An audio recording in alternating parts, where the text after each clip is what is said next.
آپ صلی اللہ علیہ وسلم نے عورتوں کی اکثریت کو جہنم میں دیکھا کیونکہ وہ اپنے شوہروں کی ناشکری تھی.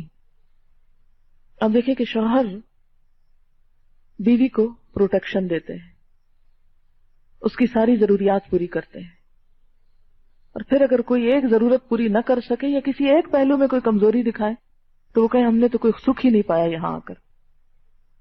اب دیکھیں کہ شوہر بیچارہ اتنی مظلوم چیز ہے نا حقیقت میں کہ کما کر لاتا ہے اور بیوی مالک ہے ہر چیز کی، ہر چیز بیوی کے ہاتھ میں. کبھی آپ دیکھیں کہ گھر میں جو ساز و سامان آپ نے رکھا ہوا ہے سب کس کی مرضی سے رکھا ہوا؟ گھر کی ڈیکوریشن، سیٹنگ، لینا دینا، خرچ کرنا کون کر رہا ہے؟ وہ سب استعمال کون کر رہا ہے؟ ذرا یہ دیکھیں.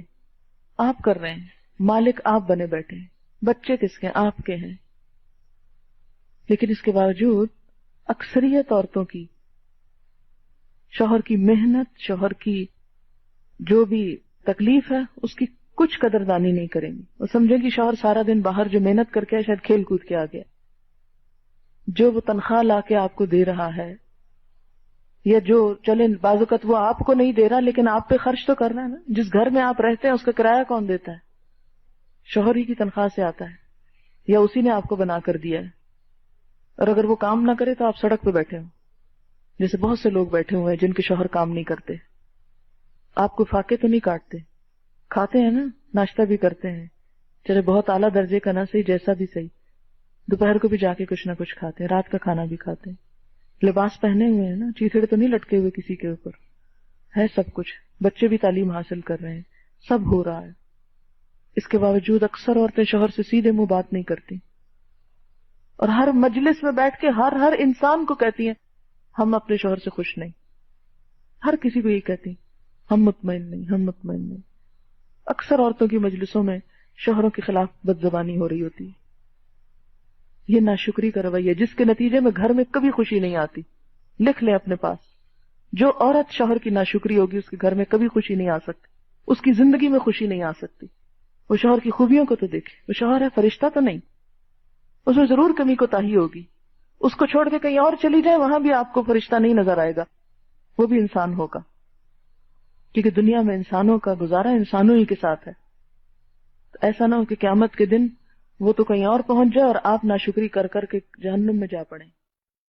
جیسے ہمارے ہاں آپ دیکھیں گے کہ ناشکری بہت ہے. مجھے جب دوسری قوموں اور اپنی قوم کے درمیان ایک خاص چیز نظر آتی ہے وہ یہ کہ ہمارے کلچر میں ہر بندہ ناشکری کی باتیں کرتے ملتا ہے. ہر بندہ یہ سوچ رکھتے ہوئے ملتا ہے کہ ہمارے پاس کیا نہیں، کیا کمی ہے. یہ کم سوچتے کہ کیا ہے. آپ اگر ایک سروے کریں، ایک کویسچنر بنا کر کہ آپ کے غم کیا کیا ہیں، آپ ہر وقت کیا سوچتے ہیں، آپ کی زندگی میں خوشی کے اسباب کیا ہیں، آپ اپنی موجودہ زندگی پر کیا مطمئن ہیں، 100% مطمئن ہے یا 50%، یا بالکل مطمئن نہیں، اور اگر غیر مطمئن ہے تو اس کی وجہ کیا ہے. اور پھر اس میں آپ یہ بھی شامل کر سکتے ہیں کہ آپ کے پاس کیا کچھ ہے. کیا آپ اپنا گھر اون کرتے ہیں؟ کیا آپ شادی شدہ ہیں؟ کیا آپ کے بچے ہیں؟ کیا آپ کا بزنس ہے؟ تو جتنے لوگ ایسے ہوں کہ جن کا اپنا گھر بھی ہو، بزنس بھی ہو، بچے بھی ہوں، شوہر بھی ہو، یا شوہر کے پاس بیوی بھی ہو، اور پھر اگر ان کا نتیجہ یہ ہو کہ وہ غیر مطمئن ہے تو اس کی بنیادی وجہ کیا ہے؟ ناشکراپن. اور اس میں بھی ریشو عورتوں کا زیادہ ہائی ہوگا مردوں کی نسبت. کیوں نبی صلی اللہ علیہ وسلم نے فرمایا کہ میں نے تمہاری اکثریت کو جہنم میں دیکھا ہے، اور اس میں ایک وجہ یہ کہ شوہروں کی ناشکری، کہ جو مل رہا ہے ان سے اس پہ کوئی قدر نہیں، اور جو نہیں مل رہا ہر وقت اسی کا غم. جیسے آپ نے فرمایا کہ دن بیاہی بیٹھی ہوئی تھی، پھر اللہ نے اس کو شوہر دیا، رزق دیا، بال بچے دیے، اور پھر اگر ایک بات نہیں پوری ہوتی کہتی ہے کہ مجھے تو کچھ بھی نہیں ملا.